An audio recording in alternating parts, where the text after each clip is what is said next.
முத்தமிழ் அறிஞர் தலைவர் கலைஞர் அவர்களின் 8ஆம் ஆண்டு நினைவேந்தல் கூட்டத்தை மிக சிறப்பாக ஒருங்கிணைத்து வழிநடத்தி கொண்டிருக்கிற திராவிட முன்னேற்ற கழகத்தினுடைய சென்னை கிழக்கு மாவட்ட செயலாளர், சட்டமன்ற உறுப்பினர், முன்னாள் அமைச்சர், ஆட்சியில் இருந்தபோது ஒரு கூட்டத்தை எப்படி ஒருங்கிணைப்பாரோ, அவரிடம் என்ன வேகம் வெளிப்பட்டதோ, அவர் எவ்வளவு சுறுசுறுப்பாக இயங்கினாரோ, அதே வேகத்தை, அதே சுறுசுறுப்பை, அதே எழுச்சியை ஆட்சியில் இல்லாத போதும் ஆளுங்கட்சியாக இருந்த போது எப்படி செயல்பட்டாரோ, இன்னும் சொல்ல போனால் அதைவிட முனைப்பாக எதிர்கட்சியாக இருக்கும் போது செயல்படுகிற அண்ணன் PK சேகர்பாபு அவர்களே,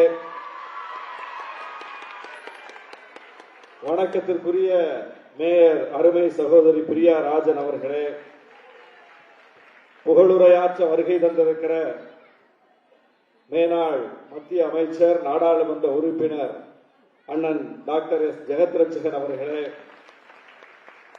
எந்நாளும் திராவிட இயக்கத்திற்கு ஒரு சிந்தனை பின்புலமாக விளங்கக்கூடிய அருமை இந்து என் ராம் அவர்களே, மதுரை உலகத்தமிழ் பல்கலைக்கழகத்தினுடைய சங்கத்தினுடைய முன்னாள் துணைத் தலைவர் முனைவர் பர்வீன் சுல்தான் அவர்களே, இங்கே வந்து சிறப்பித்துக் கொண்டிருக்கிற திராவிட முன்னேற்ற கழகத்தினுடைய முன்னோடிகளே, பெயர் சொல்லி அழைக்க தகுந்த ஆளுமைகளே, நண்பர்களே, அரங்கம் முழுவதும் நிறைந்திருக்கிற, இன்னும் சொல்ல போனால் அரங்கத்தில் 70 விழுக்காடு இளைஞர்களால் நிரம்பி இருக்கிறது. இளம் ரத்தத்தால் இந்த அரங்கம் நிரப்பப்பட்டிருக்கிறது என்று பார்க்கும்போது உள்ளபடியே மகிழ்ச்சியாக இருக்கிறது. முத்தமிழறிஞர் கலைஞரின் புகழை இளைஞர்கள் மத்தியில் பாட வேண்டும், இளைஞர்களிடம் அவருடைய பங்களிப்பை கொண்டு சேர்க்க வேண்டும், இளைஞர்களிடம் அவருடைய தாக்கம் இருக்க வேண்டும் என்கிற அந்த கோணத்தில் இங்கே இளைஞர்கள் பெருமளவில் திரண்டு வந்திருப்பது உள்ளபடியே ஆறுதல் அளிக்கிறது. ஒரு ஆட்சி மாற்றம் ஏற்பட்டிருக்கிறது. முத்தமிழறிஞர் கலைஞரின் பெயர் வரலாற்றில் நிலை பெற்று நிற்கிறது. இந்த ஆட்சி வந்தவுடன் அறிவிக்கப்பட்டிருக்கிற ஒரு பெயர் மாற்றம், கலைஞர் கனவு இல்லம் என்கிற அந்த திட்டத்திலிருந்து கலைஞரின் பெயரை நீக்கி இருக்கிறார்கள். மீன்வள பல்கலைக்கழகத்திற்கு மறைந்த அம்மையார் ஜெயலலிதா அவர்களுடைய பெயர் இருக்கிறது. நான் நாகப்பட்டினத்தில் 5 ஆண்டுகள் சட்டமன்ற உறுப்பினராக இருந்தவர். நாகப்பட்டினத்தில் தான் அந்த பல்கலைக்கழகம் இயங்கிக் கொண்டிருக்கிறது. அது திமுக ஆட்சி காலத்தில் வைக்கப்பட்ட பெயர் அல்ல, அது அதிமுக ஆட்சி காலத்தில் வைக்கப்பட்ட பெயர். அதிமுக ஆட்சி போய்விட்டது.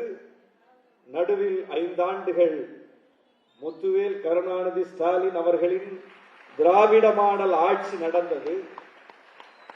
அந்த பல்கலைக்கழகத்திற்கு ஜெயலலிதா அம்மையார் பெயர் தாங்கி அந்த பல்கலைக்கழகத்திற்கு ஆளுநர் மூலம் ஒரு சிக்கல் வந்த போது அந்த பெயருள்ள பல்கலைக்கழகத்தின் உரிமையை போராடி நிலைநாட்டியவர் முத்துவேல் கருணாநிதி ஸ்டாலின் அவர்கள்.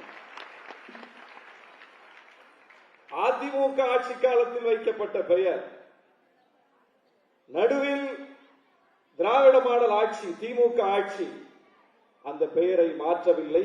அந்த பெயருக்கு, அந்த பல்கலைக்கழகத்துக்கு ஒரு சிக்கல் வந்த போது அந்த சிக்கலுக்கு எதிராக போராடியது. இப்போது இன்னொரு ஆட்சி வந்திருக்கிறது. அந்த பெயரோடு இந்த ஆட்சி காலத்தில் அது ஒப்படைக்கப்பட்டிருக்கிறது. அந்த பெயரை டிஸ்டர்ப் பண்ணல.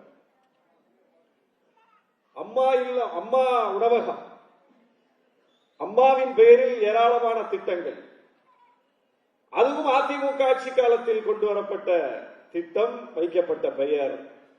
அந்த திட்டத்தையும் மாற்றவில்லை, அந்த பெயரையும் மாற்றவில்லை.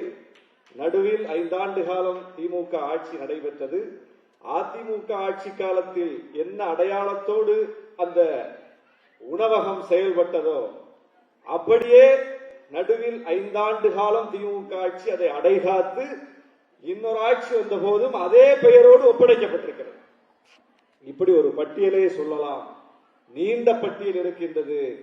எல்லாம் மாற்றாமல் அப்படியே அடுத்த ஆட்சியின் கையில் ஒப்படைக்கப்பட்டிருக்கிறது. ஆனால் அந்த குடிசைகளை அகற்றி கான்கிரீட் வீடுகளை கட்டித்தருகிற அந்த திட்டம், அதில் இருந்த பெயர், அதற்கு வைக்கப்பட்ட பெயர் கலைஞரின் பெயர், அந்த பெயரை இன்றைக்கு மாற்றி இருக்கிறார்கள். ஆனால் அப்படி ஒரு திட்டத்தையே கொண்டு வந்தவர் முத்தமிழறிஞர் கலைஞர். 1970களில் அவர் முதலமைச்சராக இருந்த போதுதான் குடிசை வீடுகளை அகற்றி கான்கிரீட் வீடுகளை, அடுக்குமாடி குடியிருப்புகளை கட்டித்தருகிற ஒரு திட்டத்திற்கு விதை போடப்பட்டது. குடிசை மாற்று வாரியம் என்கிற அந்த வாரியத்தையே உருவாக்கியவர் முத்தமிழறிஞர் கலைஞர். இப்ப திட்டத்திலிருந்து அவர் பெயரை நீக்கலாம். ஆனால் அந்த திட்டத்தை கொண்டு வந்த, அப்படி ஒரு சிந்தனையை ஊன்றிய அந்த வரலாற்றிலிருந்து அவருடைய பெயரை ஒரு நாளும் நீக்க முடியாது. வரலாறு அவர் பெயரை சொல்லுகிறது. வரலாற்றிலிருந்து எப்படி துண்டிக்க முடியும்? யாரை கேட்டாலும் சொல்லுவார்கள். ஏனென்றால் குடிசை வீடுகள் இப்ப பார்க்கறது இல்ல, அது காலங்காலமா இருக்கு. மனிதகுலம் தோன்றிய நாளில் இருந்து ஒரு வீடு அமைத்து வாழ வேண்டும் என்றவன் சிந்தனையில் தோன்றிய நாளில் இருந்து இருக்கிறது குடிசை வீடுகள்.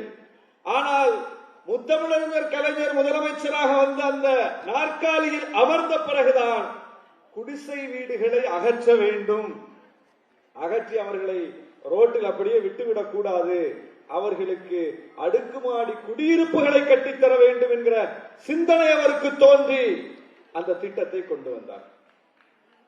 அப்ப யாருக்கு அது தோணல? வேற யாருக்கு அது தோணல? அவர்தான் முதலாக தமிழ்நாட்டில் முதலமைச்சராக இருந்தாரா? அதுக்கு முன்னாடி முதலமைச்சர்கள் இருந்திருக்கிறாங்கல்ல. ஏன் அவர்களுக்கு தோன்றவில்லை? ஏன் முத்தமிழறிஞர் கலைஞருக்கு தோன்றியது? ஏனென்றால் எளிய மக்களில் இருந்து வந்தவர் அவர். எளிய மக்களின் வேதனைகளை, வலிகளை புரிந்து கொண்டவர் அவர். விளிம்பு நிலை மக்களின் வாழ்க்கையை உயர்த்துவதற்காக தன்னுடைய அதிகாரத்தை பயன்படுத்தியவர். அப்ப அந்த திட்டத்தில் இன்றைக்கு அவருடைய பெயரை நீக்கலாம். ஆனால் என்றைக்கும் அந்த வரலாற்றில் இருந்து அவருடைய பெயரை நீக்க முடியாது. அது வரலாறு முழுவதும் சொல்லிக் கொண்டே இருக்கும். எல்லாவற்றிலும் அவருடைய பெயர் நிலைத்து நிற்கும். இன்றைக்கு பார்க்கிறோம், சட்டமன்றம் கூடிய முதல் நாளில் ஆளுநர் வந்தார். ஆளுநர் வந்தபோது ஏற்கனவே நாம் கட்டி காப்பாற்றிய ஒன்று, முதலில் தமிழ்தாய் வாழ்த்து, இறுதியில் தேசிய கீதம். அதுதான் சட்டமன்றத்தினுடைய மரபு. அந்த மரபை மாற்ற வேண்டும் என்று ஏற்கனவே இருந்த ஆளுநர் RN ரவி சொன்னார். இதெல்லாம் மாற்றுங்க, முதல்லையும் தேசிய கீதம் போடணும், கடைசியாவும் தேசிய கீதம் போடணும் என்று சொன்னார். அப்போது திராவிடர் மாடல் ஆட்சி அதை மறுத்தது. தேசிய கீதத்தை எத்தனை முறை பாட வேண்டும் என்பதில் எங்களுக்கு பிரச்சனை இல்லை. ஆனால் அதை முடிவு செய்வது யார்? நாங்க ஒரு முடிவு செய்து வச்சிருக்கிறோம். முதல்ல தமிழ்தாய் வாழ்த்து, இறுதியில தேசிய கீதம். அது ஏதோ நாங்க முடிவு செய்ததல்ல. ஏற்கனவே இருந்த அரசுகளும் அதைத்தான் பின்பற்றி இருக்கின்றன. தமிழ்நாடு சட்டமன்றம் அப்படித்தான் செயல்பட்டிருக்கிறது. அதை நாங்கள் தொடருகிறோம். அது தமிழ்நாடு சட்டமன்றத்தினுடைய முடிவு. அந்த முடிவில் ஒரு மாற்றத்தை கொண்டு வர வேண்டும் என்றால் அது நாங்களே சிந்தித்து நாங்களே எடுக்க வேண்டிய முடிவாகத்தான் இருக்க வேண்டுமே தவிர ஆளுநர் ஆதிக்கம் செய்யக்கூடாது. இதை இப்படி போடு, அதை அப்படி போடுன்னு ஆளுநர் சொல்லக்கூடாது என்று உறுதியாக இருந்து அதை நடைமுறைப்படுத்தி காட்டியது திராவிட மாடல் அரசு. ஆனால் இந்த அரசு வந்தவுடன் ஆளுநர் சொன்னதை நிறைவேற்றி விட்டார்கள். அதாவது முதலிலும் தேசிய கீதம், இறுதியிலும் தேசிய கீதம்.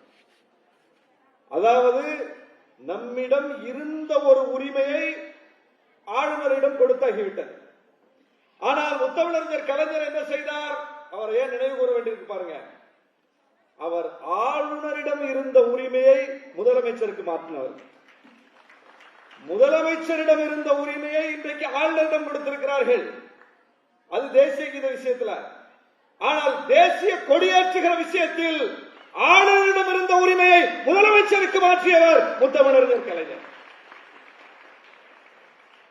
அது மட்டும் சுதந்திர தினத்துக்கும் ஆளுநர் தான் கொடியேற்றுவாரு, குடியரசு நாளன்றும் ஆளுநர் தான் கொடியேற்றுவார். முத்தமிழறிஞர் கலைஞர் யோசிக்கிறார், அது என்ன ரெண்டையும் அவரே ஏற்றுவது, ஒன்னு அவர் ஏற்றிக்கட்டும், ஒன்றையே முதலமைச்சர் ஏற்றக்கூடாது. இந்த சிந்தனை எந்த முதலமைச்சருக்காக வந்துச்சா? இந்தியாவில் முத்தமிழறிஞர் கலைஞர் மட்டும்தான் முதலமைச்சராக இருந்தாரா? இந்தியா முழுவதும் முதலமைச்சர்கள் இருந்தார்களே, யாருக்கும் இந்த உரிமையை பெற வேண்டும் என்கிற சிந்தனை வரவில்லையே, அவருக்கு தான் வந்துச்சு. அந்த வரலாற்றில் இருந்து அவர் பெயரை அழிக்க முடியாது. அந்த வரலாறு முதலமைச்சர்கள் இந்தியா முழுவதும் இருக்கக்கூடிய எல்லா மாநில முதலமைச்சர்களும் ஆண்டுதோறும் சுதந்திர தினத்தன்று கொடியேற்றுகிறார்களே, அந்த கொடியேற்றுகிற உரிமை ஒவ்வொரு முதலமைச்சர் கையிலும் இருக்கிற வரை, அந்த கொடியை ஒவ்வொரு முதலமைச்சர்களும் ஏற்றுகிற வரை முத்தமிழறிஞர் கலைஞர் நிற்பார், வரலாற்றில் நிற்பார். மாற்ற முடியாது, மாற்றி எழுத முடியாது. ஏன்னா மாற்றி எழுதியவர் அவர்.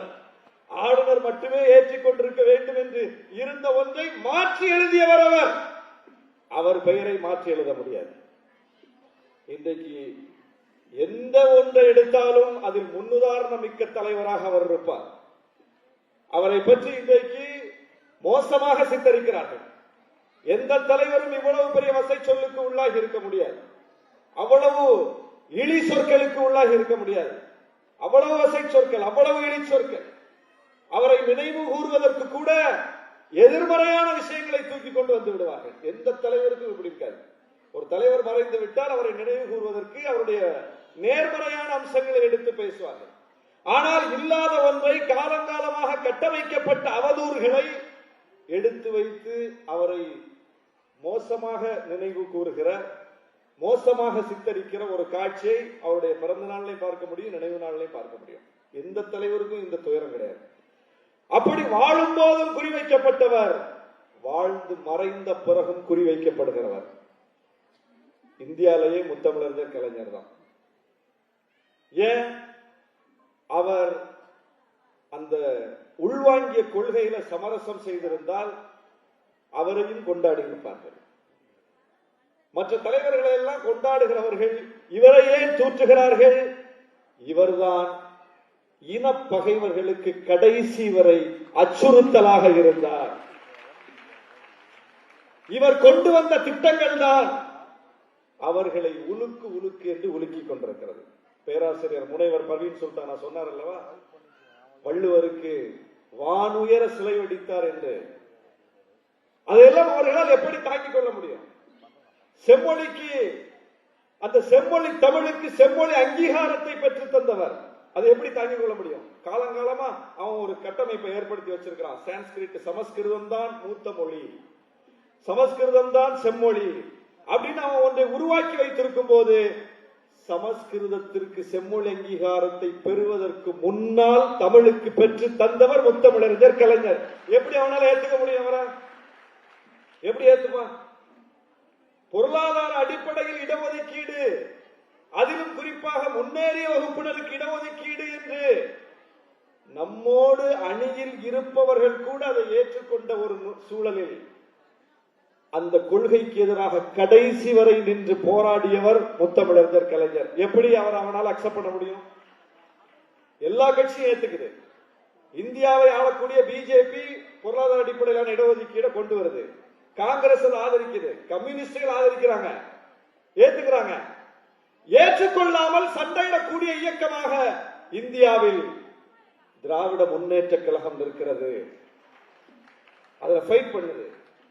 ஃபைட் பண்றது மட்டுமல்ல, இந்தியாவிலேயே எல்லா மாநிலங்களிலுமே பல்வேறு வகையான இடஒதுக்கீடு பல்வேறு காலகட்டங்களில் கொண்டு வரப்பட்டிருக்குது. அப்படி கொண்டு வரப்பட்ட எல்லா இடஒதுக்கீடுகளும் நீதிமன்றத்தில் சட்ட சிக்கலை சந்தித்திருக்கிறது அல்லது ரத்து செய்யப்பட்டிருக்கிறது. கூர்மையா கவனிங்க, தமிழ்நாட்டில் கூட எடப்பாடி ஆட்சி காலத்தில் கொண்டு வரப்பட்ட 10.5 விழுக்காடு இடஒதுக்கீடு வன்னியர் சமூகத்திற்கு இருக்கா? இப்போ இல்ல. யார் ரத்து பண்ணா? நீதிமன்றம் ரத்து பண்ணிருச்சு. ஆந்திராவில் இஸ்லாமியர்களுக்கு ராஜசேகர ரெட்டி முதலமைச்சராக இருந்த போது 5 விழுக்காடு இடஒதுக்கீடு கொடுத்தார். இருக்கா? இல்ல. யார் ரத்து பண்ணா? நீதிமன்றம் ரத்து பண்ணிருச்சு. எத்தனையோ இடஒதுக்கீடு இந்தியா முழுவதும் நீதிமன்றத்தால் ரத்து செய்யப்பட்டிருக்கிறது. ஆனால் கலைஞர் கொடுத்த எந்த இடஒதுக்கீடும் நீதிமன்றத்தால் ரத்து செய்யப்படவில்லை. அருந்ததியர்களுக்கு அவர் கொடுத்த 3 விழுக்காடு இடஒதுக்கீடு உள்ஒதுக்கீடு நீதிமன்றம் சரி என்று சொல்லி இருக்கிறது. இஸ்லாமியர்களுக்கு அவர் கொடுத்த 3.5 விழுக்காடு இடஒதுக்கீடு நீதிமன்றம் சரி என்று சொல்லி இருக்கிறது.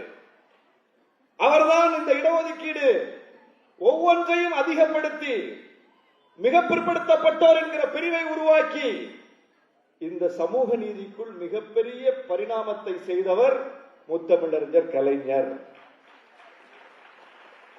அப்போ இனப்பகைவர்களால் அவரை ஏன் ஏத்துக்க முடியலன்னா ஏத்துக்க முடியாது. அவர் ஆட்சி அதிகாரத்தில் இருந்து செய்த சாதனைகள் அப்படி. ஏதோ ஆட்சி வந்துருச்சு நம்ம செய்யறதெல்லாம் செய்வோம் என்று அவர் செய்யவில்லை. பார்த்து பார்த்து செய்தார். பார்த்து பார்த்து செய்தார். மொழிக்கு, பண்பாட்டுக்கு, இனத்துக்கு, மாநிலத்திற்கு பார்த்து பார்த்து செய்திருக்கிறார்.